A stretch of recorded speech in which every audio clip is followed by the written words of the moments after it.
Jonathan Parker was 13 when he first dreamed of murder. This is not to say he fantasized about murdering people. He actually dreamed about it and was terrified when he awoke. Jonathan was not an unusual boy. To the contrary, he was about as normal as can be, save for the dreams. In the first, he was looking through the eyes of the murderer in question, thinking his thoughts, effectively being him. He felt the man's obsession with his current target, a woman in her late 20s with short blonde hair and green eyes.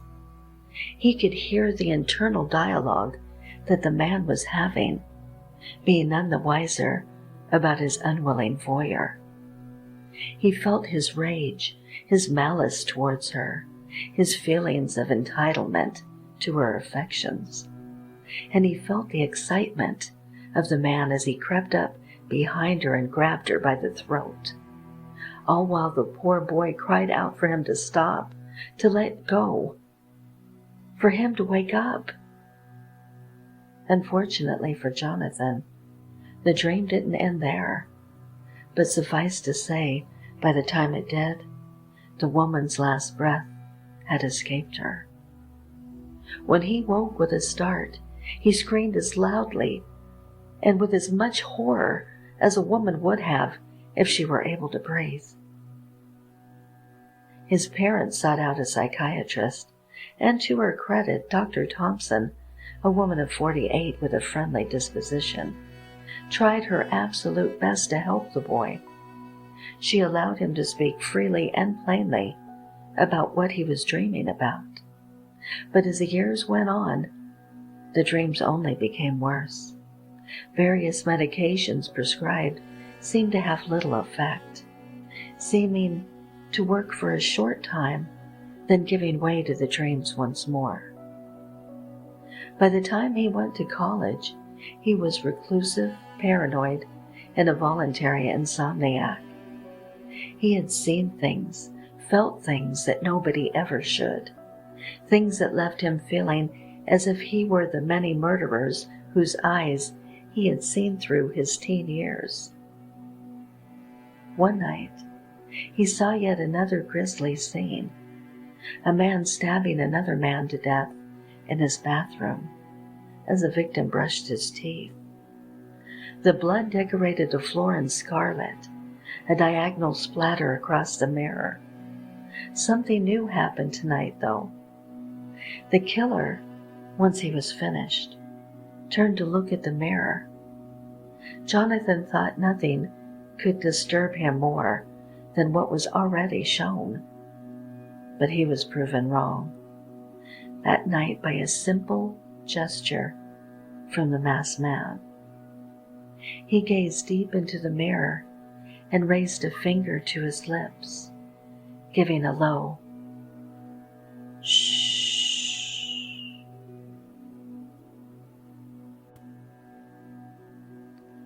Jimmy was the king of not getting around to things. He didn't mean anything by it. It was just the way he was. And no amount of nagging could make him change his ways. He didn't fix the hole in the tool shed roof until it grew bigger and bigger, and eventually the whole roof collapsed. He didn't change the engine oil in the old station wagon until the engine overheated and blew a gasket. He didn't replace the batteries in the smoke alarm, and nobody was surprised when the house burnt down to cinders. His poor wife Josephine, who'd luckily been out of town that night, couldn't rightly identify Jimmy's body as he'd been so badly burnt. They had to go off his dental records. Not that Jimmy had gotten around to visiting his dentist in years. There was a lot of wailing and moaning at Jimmy's funeral, as everyone who knew him knew he was a good soul who just had no get up and go. Josephine cried louder and harder than everyone else, and had to be carried out before the coffin went into the ground. Folks offered to help settle any of Jimmy's affairs, but Josephine begged to be left alone to get on with it, as making a few phone calls and signatures would help take her mind off things. But despite her due diligence, by which I mean that she had literally pressed a pen into Jimmy's hand and physically moved his fingers around the documentation, Josephine was shocked to learn that Jimmy's life insurance policy was invalid, as he'd neglected to tell them that he was a smoker, a habit evidenced by his lit cigarette that had caused his death while he slept. And the home and contents insurance firm, to whom Josephine had been making Jimmy mail regular checks by frog marching him to the mailbox, had to reluctantly concede that they simply couldn't pay out a penny because technically, by not replacing his smoke alarm battery, Jimmy had caused the accident himself. Josephine was left destitute, and Jimmy's family couldn't help, as every one of them was good and poor. So Josephine was all alone. She was sitting in the written-off old station wagon outside the rubble of their house, wondering what to do, and rolling the good smoke alarm batteries back and forth in her palm while she contemplated her fate, when, to her horror, a police car suddenly pulled up with 2 gray-faced cops inside. In a panic, Josephine slammed those smoke alarm batteries straight down her throat before the cops could run up and stop her. Both batteries leaked acid into her stomach, and she died that night in agony. But not before those gray-faced cops had told her the terrible truth. It turned out that amidst the rubble of that burned-down house, police had found compelling evidence of a plot Jimmy had hatched to murder his nagging wife in a house fire and make it look like an accident. He'd had everything in place, but he just hadn't gotten around to doing it.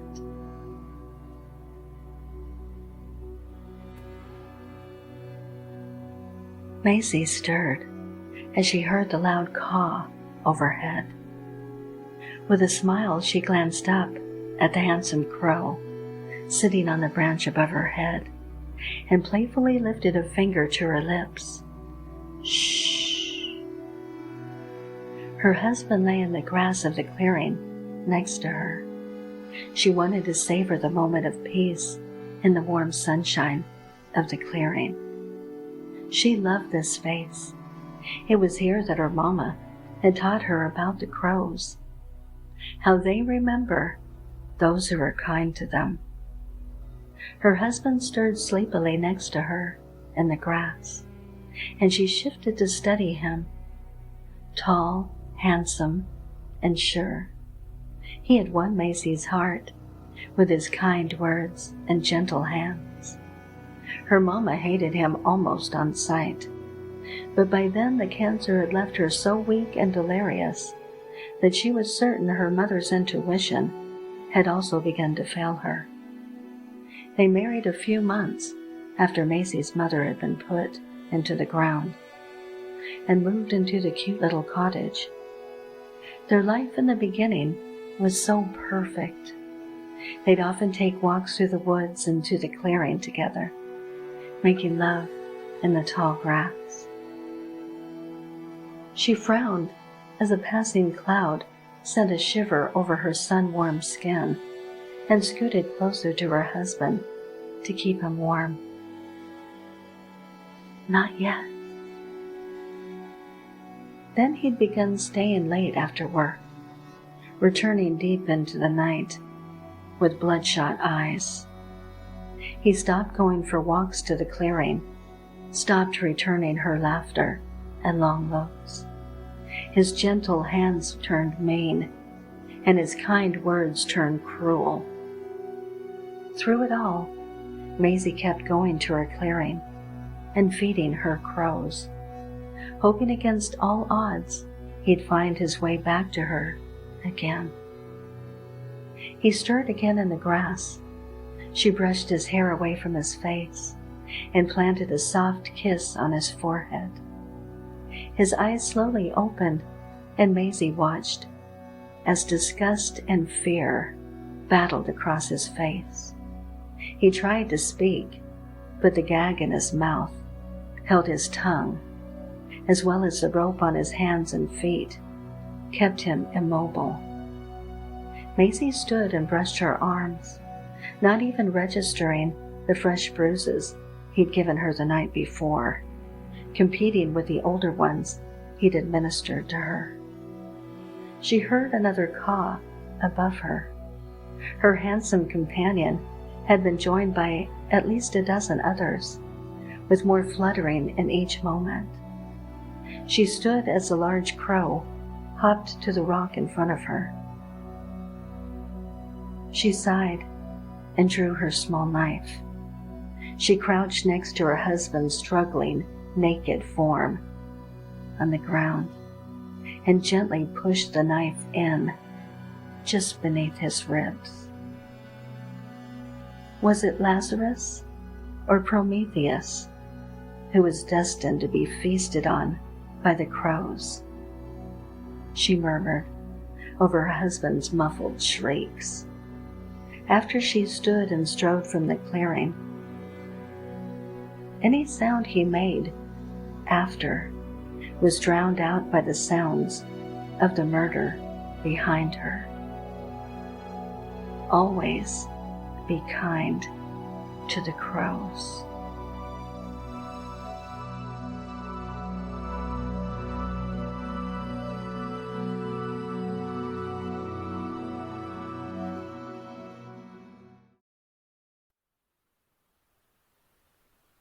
I was a teenager at the time. My friend and I were walking through the less done-up part of town when we'd seen it, a boarded-up manor. Nowadays, it might be housing some rough sleeper, yet I still dared my friend to go in. 5 uneasy minutes passed without him returning before I decided to go look for him. I didn't fancy exploring those decrepit rooms and hallways, but had little other choice.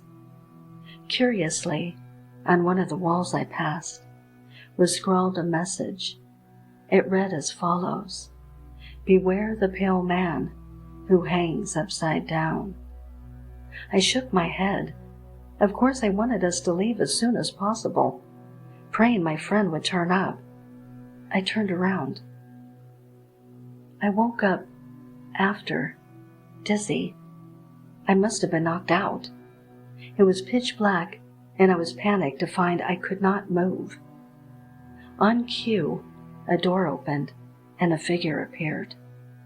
He approached, and I cried at what I saw. A man, all stark white skin, loosely clothed, seemed to be walking upside down towards me.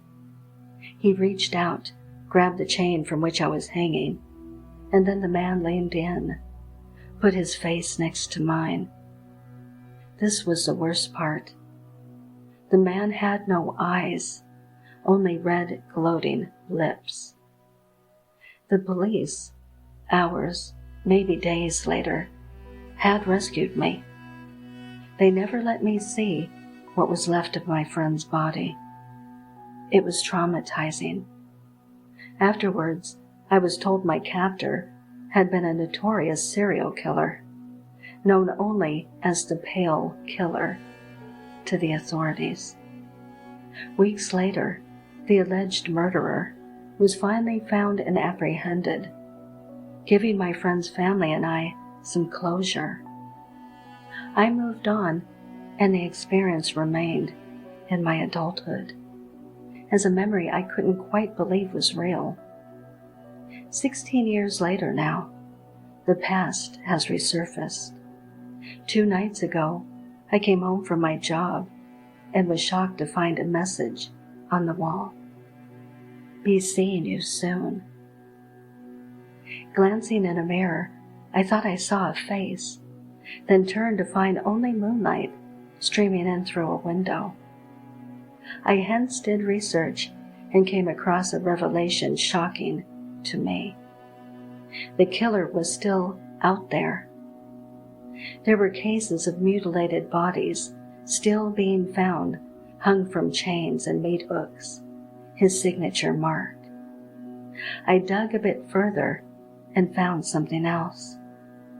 These killings were an occurrence long ago in the past. I came across a newspaper article on an archive from 1921. It describes an albino killer. I don't know who or what killed my friend all those years ago. Really, I don't know anything but this, the terrifying thought that I'm next. This is because I can make him out in the dark of my room right now, there, hanging from the ceiling with his painted smile.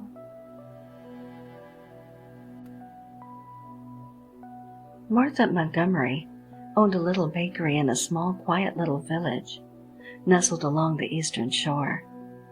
Martha's Masterpieces, it was called.